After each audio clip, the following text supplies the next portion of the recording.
Hello friends, इस news में आप सभी का स्वागत है। झारखंड की तमाम छोटी बड़ी खबर इस वीडियो में देखने को मिलेगी। सबसे पहले बड़ी खबर, आवागमन सुगम बनाने में सब दे सहयोग। इधर मुख्यमंत्री हेमंत सोरेन ने कहा है कि सरकार राज्य की आवागमन व्यवस्था को सुगम बनाने के लिए योजना बनाकर काम करती है। नियम लोगों की बेहतरी के लिए बनाए जाते हैं। सरकार की संपत्ति को लवारिस नहीं समझे बल्कि अपनी संपत्ति की तरह इनका ख्याल रखने का निर्देश दिया है। मुख्यमंत्री ने पथ निर्माण विभाग के कुल 666.13 करोड़ रुपए की लागत से 3 सड़कों के निर्माण कार्य का शिलान्यास कल किए हैं। इसी के साथ ही अगली बड़ी खबर, नियुक्ति नियमावली की विसंगति दूर करने की मांग है। इधर आदिवासी मूलवासी संयुक्त मोर्चा केंद्रीय कोर कमेटी की बैठक कल हुई। बैठक में वक्ताओं ने कहा कि राज्य सरकार ने जो नियुक्ति नियमावली बनाई है उसमें कई विसंगतियां हैं। सामान्य जाति के परिवार के बच्चे राज्य के बाहर शिक्षा ग्रहण करते हैं, उन्हें स्थानीयता का लाभ नियोजन में नहीं दी जाएगी, जबकि अनुसूचित जाति और जनजाति और पिछड़ा वर्ग के लोगों को दिया जाएगा। इसलिए सरकार से नियुक्ति नियमावली में जो विसंगति है उसे दूर करने की मांग की जा रही है। इसी के साथ ही अगली बड़ी खबर, मलेरिया उन्मूलन के प्रयासों में तेजी लाना जरूरी। इधर स्वास्थ्य मंत्री बाना गुप्ता ने कहा है कि राज्य में मलेरिया उन्मूलन को लेकर बेहतर कार्य करते हुए मलेरिया के बोझ को कम करने में उल्लेखनीय प्रगति की है। बावजूद इसके उन्मूलन के प्रयासों में तेजी लाने की जरूरत है। मिली जानकारी के अनुसार मलेरिया के सबसे ज्यादा मामले दर्ज करने वाले राज्यों में झारखंड देश में 5वें स्थान पर है। इसी के साथ ही अगली बड़ी खबर, 2500 रिक्तियों के लिए करे 31 तक आवेदन। इधर मरवाड़ी कॉलेज के प्लेसमेंट सेल की ओर से टाइम्स प्रोफेसर के माध्यम से विद्यार्थियों को बैंकिंग, ई कॉमर्स और सप्लाई चेन मैनेजमेंट में जाने के लिए विद्यार्थी आवेदन कर सकते हैं। इसके लिए इस वेबसाइट से आवेदन करना होगा। वहीं आवेदन करने की अंतिम तिथि 31 तक है। इसी के साथ ही अगली बड़ी खबर, कंपार्टमेंटल की परीक्षा होगी 23 अगस्त से शुरू। इधर सीबीएसई की 10वीं 12वीं बोर्ड की कंपार्टमेंटल परीक्षा 23 अगस्त से शुरू होगी। इसके लिए सभी स्कूलों को कोरोना गाइडलाइन का पालन करने का निर्देश दिया गया है। इधर गाइडलाइन के अनुसार विद्यार्थियों को सोशल डिस्टेंस के साथ बैठाया जाएगा और सैनिटाइजर की भी व्यवस्था करनी होगी। वहीं मास्क लगाना जरूरी है। 10वीं की कंपार्टमेंटल की परीक्षा 23 से 29 अगस्त तक चलेगी, जबकि 12वीं की परीक्षा सिर्फ 23 अगस्त को होगी। इसी के साथ ही अगली बड़ी खबर, सरकारी स्कूलों में जाति प्रमाण पत्र बनाने के लिए चलेगा अभियान। इधर राज्य के सरकारी स्कूलों में विशेष अभियान चलाकर विद्यार्थियों का जाति प्रमाण पत्र स्कूलों में बनाया जाएगा। जानकारी के अनुसार राज्य भर के विद्यालयों में पहली से लेकर 12वीं कक्षा तक के विद्यार्थियों का सर्टिफिकेट बनाया जाएगा। शिक्षा विभाग के संयुक्त सचिव कुमुद सहाय ने सभी क्षेत्रीय शिक्षा उपनिदेशक, डीओ और डीएससी को पत्र लिखकर निर्देश दिया है। इसी के साथ ही अगली बड़ी खबर, मौसम विभाग से रांची समेत झारखंड के कई जिलों में भारी बारिश।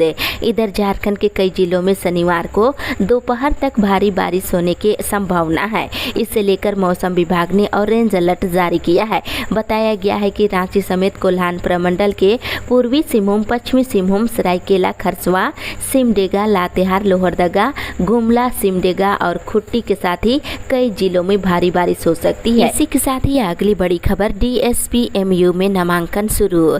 इधर डीएसपीएमयू में शैक्षणिक सत्र 2022 से लेकर 24 में एमए लोक प्रशासन में विद्यार्थियों के लिए चांसलर पोर्टल पर नामांकन शुरू कर दिया गया है। इच्छुक अभ्यर्थी नामांकन ले सकते हैं। ये पाठ्यक्रम प्रशासनिक सेवाओं और प्रतियोगी परीक्षाओं पर आधारित है। वहीं विद्यार्थी किसी भी विषय में न्यूनतम 45 अंक से स्नातक उत्तीर्ण हुए हैं, वे एडमिशन ले सकते हैं। इसी के साथ ही अगली बड़ी खबर, जैक 8वीं 9वीं और 11वीं का रिजल्ट करेगा जल्द जारी। इधर झारखंड एकेडमिक काउंसिल के द्वारा जून महीने में ली गई 8वीं 9वीं और 11वीं की परीक्षा का रिजल्ट 25 अगस्त तक जारी कर सकता है। 27 अगस्त तक तीनों कक्षाओं के रिजल्ट जारी कर दिए जाएंगे। इसकी तैयारी पूरी कर ली गई है। इसी के साथ ही अगली बड़ी खबर, सहायक अभियंता नियुक्ति को चुनौती देने वाली याचिका खारिज। इधर सहायक अभियंता नियुक्ति को चुनौती देने वाली याचिका हाईकोर्ट की खंडपीठ ने सुनवाई के बाद खारिज कर दी है। Chief justice doctor Ravi Ranjan और जस्टिस सुजीत नारायण प्रसाद की अदालत ने याचिका खारिज करते हुए एकल पीठ के आदेश को सही बताया है। इसी के साथ ही अगली बड़ी खबर, आईटी और स्टार्टअप क्षेत्र में नए लोगों की ज्यादा होगी बहाली। इधर देश के 11 क्षेत्रों में नए लोगों को अधिक नौकरी करने का मौका मिल सकता है। युवाओं की रोजगार की क्षमता में व्यापक सुधार को देखते हुए 59% से अधिक लोगों को नौकरी देने पर विचार कर रही है। सबसे ज्यादा मौका आईटी और स्टार्टअप क्षेत्र में मिल सकते हैं। इसी के साथ ही अगली बड़ी खबर, बर्खास्त होंगे कोरोना काल में ड्यूटी छोड़ प्राइवेट प्रैक्टिस करने वाले चिकित्सक। इधर राज्य सरकार ड्यूटी से गायब रहने वाले 2 चिकित्सकों को बर्खास्त करने की तैयारी कर रही है। इसमें एक चिकित्सक पर कोरोना काल में ड्यूटी से गायब रहकर प्राइवेट प्रैक्टिस करने का भी आरोप है। इसको लेकर तैयारी चल रही है। इसके साथ ही इधर प्राथमिक शिक्षकों ने उठाई +2 शिक्षक नियुक्ति में आरक्षण की मांग। इधर प्राथमिक शिक्षकों ने भी +2 स्कूलों में स्नातकोत्तर प्रशिक्षित शिक्षकों की नियुक्ति में आरक्षण देने की मांग उठाई है। इसी के साथ ही अगली बड़ी खबर, 15 दिनों में रिपोर्ट नहीं देने वाले विश्वविद्यालयों की रद्द होगी मान्यता। इधर राज्यपाल रमेश बैस ने यूजीसी गाइडलाइन और राज्य सरकार की गाइडलाइन की शर्तों को पूरा नहीं करने वाले निजी विश्वविद्यालयों को लेकर काफी गंभीर है। उन्होंने जांच के क्रम में 15 दिनों में मांगी गई रिपोर्ट नहीं देने वाले निजी विश्वविद्यालयों की मान्यता रद्द करने का आदेश से उच्च एवं तकनीकी शिक्षा विभाग को दे दिया है। इसी के साथ ही अगली बड़ी खबर, आज से तीसरे शनिवार को विद्यालयों में रहेगी छुट्टी। इधर शिक्षक संघों की मांगों को देखते हुए शिक्षा विभाग ने महीने के हर तीसरे शनिवार को विद्यालयों में छुट्टी की घोषणा की है। इसकी पहली छुट्टी 20 अगस्त यानी कि आज से शुरू हो रही है। ये अगस्त महीना का तीसरा शनिवार है। वहीं तीसरे शनिवार को छुट्टी मिलने पर शिक्षकों को अन्य शनिवारों को भी आम दिनों की तरह विद्यालय का संचालन करना होगा। वहीं पिछले कई वर्षों से शिक्षक संघ इसकी मांग कर रहे थे। इसी के साथ ही अगली बड़ी खबर, चुनाव आयोग के फैसले से पहले वेट एंड वॉच की नीति। इधर लीज आवंटन मामले में मुख्यमंत्री हेमंत सोरेन की शिकायत करने वाली भारतीय जनता पार्टी अब इस मामले में निर्णय आने से पहले वेट एंड वॉच की नीति अपना रही है। पार्टी फैसले से पहले किसी भी तरह की हड़बड़ी नहीं दिखाना चाह रही है। वहीं दूसरी ओर छात्रा को नाली का पानी पिलाने के खिलाफ प्रदर्शन। इधर गढ़वा जिले के धुरकी प्रखंड के कस्तूरबा गांधी आवासीय विद्यालय की छात्रा को वार्डन के द्वारा डंडे से पीटे जाने और नाली का गंदा पानी पिलाने के खिलाफ शुक्रवार को छात्रा के स्वजनों और स्थानीय नेताओं ने जमकर धरना प्रदर्शन किए हैं। वहीं घटना को लेकर ग्रामीणों में काफी आक्रोश देखने को मिल रहा है। इसी के साथ ही अगली बड़ी खबर, तैराकी टीम के लिए ट्रायल 25 को धनबाद में। इधर झारखंड तैराकी टीम के गठन के लिए चयन प्रतियोगिता का आयोजन 25 अगस्त को किया जा रहा है। ये प्रतियोगिता केड्रो वर्ल्ड स्कूल धनबाद में सुबह के 9 बजे से शाम के 5 बजे तक होगी। इसी के साथ ही अगली बड़ी खबर, गैर शैक्षणिक संवर्ग के डॉक्टर अब 67 वर्ष में होंगे सेवानिवृत्त। इधर झारखंड स्वास्थ्य सेवा के गैर शैक्षणिक चिकित्सक विशेषज्ञ चिकित्सकों की सेवानिवृत्ति की आयु 65 वर्ष से बढ़ाकर 67 वर्ष कर दी गई है। 29 जुलाई को मंत्री परिषद की बैठक में हुए निर्णय पर इसकी स्वीकृति देते हुए स्वास्थ्य विभाग के अपर मुख्य सचिव अरुण कुमार सिंह ने इसका संकल्प जारी कर दिया है। बता दें, सेवानिवृत्ति की उम्र सीमा में वृद्धि का लाभ 17 अगस्त 2022 की तिथि से लागू होगी। इसी के साथ ही अगली बड़ी खबर, आरक्षण को लेकर भाजपा और झामुमो में जुबानी जंग। इधर भारतीय जनता पार्टी ने मुख्यमंत्री हेमंत सोरेन सरकार पर जनता से झूठे वादे करने और लोक लुभावना घोषणा के जरिए ठगने का आरोप लगाया है। प्रदेश अध्यक्ष दीपक प्रकाश ने कहा कि मुख्यमंत्री हेमंत सोरेन ने निजी क्षेत्र में 75% आरक्षण की घोषणा की है। जब नई स्थानीय नीति की घोषणा राज्य सरकार ने की ही नहीं है तो फिर नई नियमावली में स्थानीयता पर रघुवर दास सरकार की ही नीति माननी पड़ेगी। इसी के साथ ही अगली बड़ी खबर, झारखंड जन संघर्ष मोर्चा ने किया प्रदर्शन। इधर झारखंड जन संघर्ष मोर्चा की ओर से शुक्रवार को राजभवन के सामने कई मुद्दों को लेकर प्रदर्शन किया गया। इसके साथ ही इधर केंद्र सरकार रांची में लगाएगी विमेन टेक्नोलॉजी पार्क। इधर राज्य में उद्यमी बनने की चाहत रखने वाली महिलाओं के लिए खुशखबरी है। केंद्र सरकार जल्द ही उनके लिए रांची में विमेन टेक्नोलॉजी पार्क स्थापित करने जा रही है। इधर महिलाओं को उद्यमी बनाने पर प्रयास रहेगा और उनके उत्पादकों के निर्माण और मार्केटिंग तक का नेटवर्क रहेगा। 24 को इसका उद्घाटन किया जाएगा। इसी के साथ ही अगली बड़ी खबर, थानों में अब मामलों का होगा तुरंत निष्पादन। इधर गोड्डा जिले के सभी थानों में थाना दिवस शुरू किया गया है। इसमें मामलों को तुरंत निपटारा किया जाएगा। एसपी नाथू सिंह मीना के आदेश पर थाना दिवस आयोजित की जा रही है। इसके तहत छोटे मोटे मामलों का तुरंत निष्पादन किया जाएगा। वहीं दूसरी ओर कालाजार मरीजों को ढूंढेगा विभाग। इधर कालाजार की रोकथाम और रोगी की खोजबीन को लेकर सिविल सर्जन डॉक्टर अनंत झा की अध्यक्षता में बैठक का आयोजन अस्पताल में कल किया गया है। इसमें मुख्य रूप से उन्होंने निर्देश दिया है कि कालाजार प्रभावित क्षेत्र और प्रखंडों के सभी घरों में पूरी तरह से छिड़काव किया जाएगा। वहीं बताते छिड़काव के क्रम में कालाजार के रोगी का आवश्यक रूप से खोज किया जाएगा और किसी भी घर में छिड़काव छूटना नहीं चाहिए, ये निर्देश दिया गया है। इसी के साथ ही अगली बड़ी खबर, परीक्षा नहीं दे पाए छात्रों को मिलेगा मौका। इधर CUET में आवेदन करने वाले ऐसे सभी छात्रों की परीक्षा अब छठे चरण में कराई जाएगी, जिनकी पूर्व में प्रस्तावित परीक्षाएं तकनीकी कारण या फिर केंद्रों के रद्द हो जाने से नहीं हो पाई है। इसका आयोजन 24 से 30 अगस्त के बीच किया जाएगा। इसी के साथ ही अगली बड़ी खबर, सड़क बिजली पानी की संकट से परेशान। इधर वर्तमान समय में हर घर बिजली, हर घर पानी और सड़कों का जाल बिछाया जा रहा है। ऐसे समय में CCL गिरिडीह कोयलरी की लगभग 20,000 की आबादी सड़क, पानी और बिजली संकट से परेशान है। वहीं दूसरी ओर 25 से 22 तक अभिभावकों और शिक्षकों की बैठक है। इधर झारखंड शिक्षा परियोजना परिषद निदेशक के द्वारा जारी दिशा निर्देश को देखते हुए गिरिडीह जिले के प्रत्येक सरकारी स्कूलों में छात्रों के अभिभावकों और शिक्षकों की बैठक सुनिश्चित कराई जा रही है। इसके तहत 22 से लेकर 25 तक अभिभावकों और शिक्षकों की बैठक बुलाई गई है।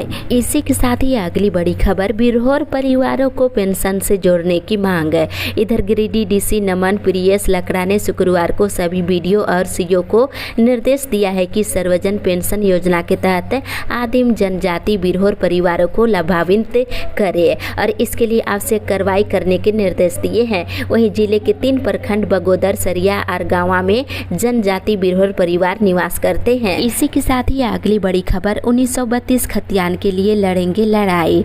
इधर बोकारो और धनबाद से शुरू हुई खतियानी आंदोलन अब अंतिम निर्णायक मोड़ पर है। हर हाल में 1932 का खतियान लागू कराना ही होगा, इसको लेकर आंदोलन चल रहा है। झारखंडी मूल निवासियों और खतियानी लोगों और खासकर युवाओं की अंतिम लड़ाई जोरदार तरीके से लड़ना होगा। इसी के साथ ही अगली बड़ी खबर, महंगाई और बेरोजगारी के खिलाफ आंदोलन का आह्वान। इधर पेटवार आंचल भाकपा का 25वां सम्मेलन शुक्रवार को आयोजित किया गया। सम्मेलन का उद्घाटन करते हुए पार्टी की राज्य कार्यकारिणी समिति के सदस्य ने महंगाई और बेरोजगारी के खिलाफ अभियान चलाने का आह्वान पार्टी कार्यकर्ताओं से किया है। इसी के साथ ही अगली बड़ी खबर, स्कूल के तर्ज पर UG के 3 सेमेस्टर में फेल नहीं होंगे छात्र।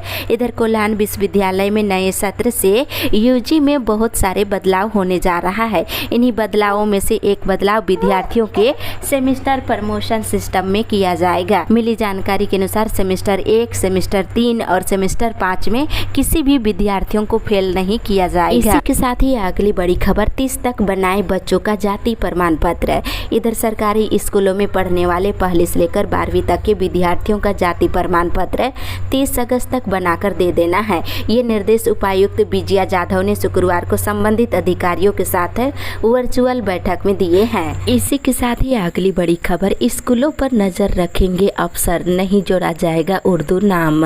इधर झारखंड से सरकारी स्कूलों पर जिला शिक्षा पदाधिकारी और जिला शिक्षा अधीक्षक नजर रखेंगे।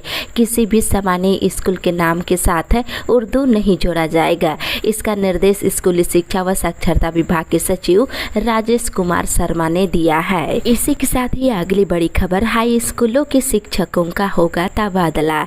इधर झारखंड के हाई स्कूलों के शिक्षकों का तबादला किया जाएगा। इसके लिए लिए स्कूली शिक्षा व साक्षरता विभाग के माध्यमिक शिक्षा निदेशालय ने सभी जिलों को कार्रवाई करने का निर्देश दे दिया है। वहीं शिक्षकों का तबादला संशोधित नियमावली व शिक्षा विभाग की ओर से जारी SOP के जरिए किया जाएगा। इसके लिए स्कूलों को पहले जोनवार बांटा जाएगा, जिसके बाद शिक्षकों के तबादले के लिए आवेदन लिए जाएंगे। इसी के साथ ही अगली बड़ी खबर, खेल घोटाले में धनबाद में CBI की छापेमारी। इधर झारखंड में हुए 34वें राष्ट्रीय खेल में 28.34 करोड़ रुपए के घोटाले को लेकर पटना CBI की टीम ने शुक्रवार को धनबाद में छापेमारी की है। दूसरी ओर यूपीए विधायकों को एकजुट करने के लिए बैठक आज। इधर मुख्यमंत्री के खनन लीज मामले को लेकर चुनाव आयोग में सुनवाई पूरी हो चुकी है। फैसला कभी भी आ सकता है। संभावित फैसले पर पक्ष और विपक्ष सबकी निगाहें हैं, लिहाजा झारखंड में सियासी सरगर्मी तेज हो गई है। यूपीए महागठबंधन के दल अपने विधायकों को एकजुट रखने की हर संभव कोशिश में जुट गए हैं। इसी के साथ ही अगली बड़ी खबर, मुहाले के कचरा उठाव हुआ या नहीं, होगी ट्रैकिंग। इधर शहर की सफाई व्यवस्था दुरुस्त रखने के लिए रांची नगर निगम अब सफाई कर्मियों के कामकाज की हर दिन मॉनिटरिंग कर रहा है। सफाई कर्मी अपने इलाके में कितने बजे पहुंच रहे हैं, कितनी देर काम कर रहे हैं और हर दिन काम पर जा रहे हैं या नहीं, सभी पर नजर रखी जाएगी। वहीं कचरे उठाव को लेकर के भी ट्रैकिंग की जा रही है। इसी के साथ ही अगली बड़ी खबर, नन इंटरलॉकिंग कार्य से 12 ट्रेनें 20 से रहेगी प्रभावित। इधर दक्षिण पूर्वी मध्य रेलवे के बिलासपुर मंडल के रायगढ़ झारसुगुड़ा रेलखंड के हेमागिरी रेलवे स्टेशन में नन इंटरलॉकिंग का कार्य किया जाएगा, जिस कारण रांची रेल मंडल से होकर गुजरने वाली और चलने वाली 12 ट्रेनें रद्द रहेगी। इसी के साथ ही अगली बड़ी खबर, फायरिंग रेंज बंद करने की अधिसूचना हो जारी है। इधर नेतरहाट फील्ड फायरिंग रेंज के लिए राज्य सरकार के द्वारा विस्तार न देने को लेकर विजय जुलूस निकाला गया और जन संघर्ष समिति सहित अन्य आदिवासी मूलवासी संगठनों ने डंगरा टोली चौक से अलबटेका चौक तक शुक्रवार को आयोजन किया है। वहीं रद्द करने की अधिसूचना जारी नहीं होती है तो आंदोलन जारी रखने का भी निर्णय लिया गया है। इसके साथ ही इधर NIT जमशेदपुर में बढ़ी बीटेक कोर्स की फीस। इधर NIT जमशेदपुर ने फीस स्ट्रक्चर को फिर से संशोधन किया है। इस बार संस्थान में एडमिशन लेने वाले विद्यार्थियों को पिछले साल के मुकाबले अधिक फीस देनी होगी।